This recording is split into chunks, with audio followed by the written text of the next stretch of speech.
ISL আমাদের জিততেই হবে। আত্মবিশ্বাসে ফুটছেন শুভাশিস। ডুরান্ড কাপ এসেছে, লিগ শিল্ড এসেছে, বাকি রইল ইন্ডিয়ান সুপার লিগ ট্রফি আর একটা ম্যাচ। মুম্বাই সিটি এফসিকে হারাতে পারলেই মোহনবাগান সুপার জায়ান্ট জিতবে ত্রিমুকুট। ফাইনালে উঠে আত্মবিশ্বাসী সবুজ মেরুন ব্রিগেডের অধিনায়ক শুভাশিস বসু। মুম্বাই সিটি এফসিকে হারিয়ে লিগ শিল্ড অর্জন করেছিলেন Mohun Bagan super giant. ISL trophy জয়ের পথেও বাধা সেই মায়ানগরীর ক্লাব।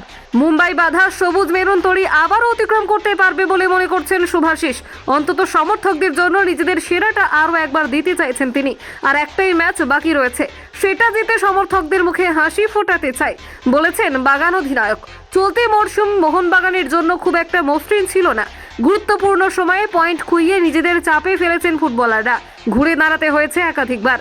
শিল্ড জয় করার জন্য অপেক্ষা করতে হয়েছে গ্রুপ পর্বের শেষ পর্যন্ত। শুভাশিসের মতে কঠিন সময়ে মোহনবাগান সবসময় ঘুরে দাঁড়ায়। সতীর্থদের ধন্যবাদ। এবার ফাইনালে জিততে হবে আমাদের।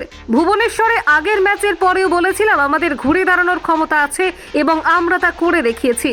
এখনো পর্যন্ত দলের যা পারফরমেন্স তাতে অধিনায়ক হিসেবে শুভাশিস গর্বিত। দুটি ট্রফি ইতিমধ্যেই এসেছে। মরশুম শুরু হয়েছিল ট্রফি জিতে, শেষেও ট্রফি জিতলে পূর্ণ হবে বৃত্ত।